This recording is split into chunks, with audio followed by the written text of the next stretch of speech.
இன்னும் ஒரு சம்பவம் உங்களுக்கு வந்து சொன்னா சரியா இருக்கும். நமக்கு வந்து ஏற்கனவே இவர்கள்லாம் எவ்வளவு இருக்கிறார்கள் அப்படிங்கிறதுக்கு பார்த்தீங்கன்னா, மைனாரிட்டிக்கான இடஒதுக்கீடு கூட்ட போகும்போது, இந்த 3.5% இடஒதுக்கீடு தமிழ்நாட்டில இருக்குது. இது கொண்டு வரப்பட்டது வந்து 2006, 11 திமுக ஆட்சி காலத்தில ம். கலைஞர் இருந்தபோது. இதுக்கும் அருந்ததியர் உள்ளொதுக்கீடும் சேர்ந்து கொண்டு வந்தாங்க அடுத்தடுத்து. பிளஸ் வந்து கிறிஸ்தவர்களுக்கும் கொண்டு வந்தாங்க. ஓகே. இந்த 3.5%ங்கிறது வந்து கிறிஸ்தவர்களுக்கும் 3 முஸ்லீம்களுக்கும் 3 கொண்டு வந்தாங்க. அப்ப அண்ணன் பீட்டர் அல்போன்ஸ் தலைமையில ரொம்ப ஆச்சரியமா உலக வரலாற்றில் நடக்காத ஒரு விஷயம் நடந்துச்சு.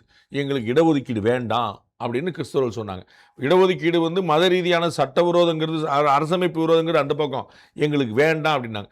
ஏன் அப்படிங்கிறதுக்கான நிறைய பதில்கள் நிறைய விஷயங்கள் இருக்கு. ஏற்கனவே பிராக்டிசிங் கிறிஸ்டியன்ஸாவும் பேப்பர்ல வந்து ஹிந்துஸாவும் நிறைய பேர் இருக்கிறாங்க. அப்ப இது மாதிரி இடஒதுக்கீடு இருந்துச்சுன்னா அவங்களுக்குலாம் வந்து ஏதாவது எலிமினேட் ஆயிடக்கூடாது. உமாசங்கர் ஐஏஎஸ் இருந்தார்ல அந்த மாதிரியான ஏதாவது சிக்கல்லாம் வந்துடக்கூடாதுங்கிறக்கா வந்து முதல் முறையாக வம்படியாக எங்களுக்கு இடஒதுக்கீடு வேண்டாம் என்று ஒரு சமூகம் சொல்லிட்டு போனது பார்க்கணும். அதுக்கு அடிப்படையான காரணம் என்ன பார்த்தீங்கன்னா இந்த மதவாரியான இடஒதுக்கீடு தான். மதவாரியான இருக்கிறது சில மாநிலங்களில் இருக்குது. தமிழ்நாட்டில் மட்டும் எக்ஸ்க்ளூசிவாக இல்லை. ஆனால் அது எல்லாமே subject to supreme court review தான். அவங்க வந்து அதிலேயுமே குறிப்பிட்ட பிரிவினருக்குன்னு சொல்லிட்டு இந்த கிளாஸ் நாங்கள் இஸ்லாமியர்களுக்கும் இடஒதுக்கீடு கொடுக்க முடியாது. இஸ்லாமியர்களை வந்து இந்தந்த பிரிவினருக்கு நாங்கள் கொடுக்கணும்னு சொல்லிட்டு அவர்கள் பிற்படுத்தப்பட்டா இருக்காங்கன்னு சொல்லி கொண்டு வந்துட்டு இருக்காங்க. Subject supreme court review. But இது வந்து திரும்ப நயனானந்தன் எழுப்பக்கூடிய ஆட்சேபம் ரொம்ப சரி. இது பெரும்பான்மை இந்து சமூகத்துக்கு வந்து ஒரு பின்னடைவை ஏற்படுத்தக்கூடிய, அதில் இருக்கக்கூடிய பிற்படுத்த சமுதாயத்துக்கு ஒரு பின்னடைவை ஏற்படுத்தக்கூடிய ஒரு மூவ் தான். ஆனால் இது வந்து ஒரு அமைச்சர் தான் கோரிக்கை வச்சிருக்காரு. இது கேபினட் டிசிஷனா இல்லை. அவரும் ரூலிங் பார்ட்டிக்காரர் இல்லைங்கனால இது நடக்காதுன்னு நம்ம வந்து ஒரு ஆறு அடைஞ்சுக்கலாம்.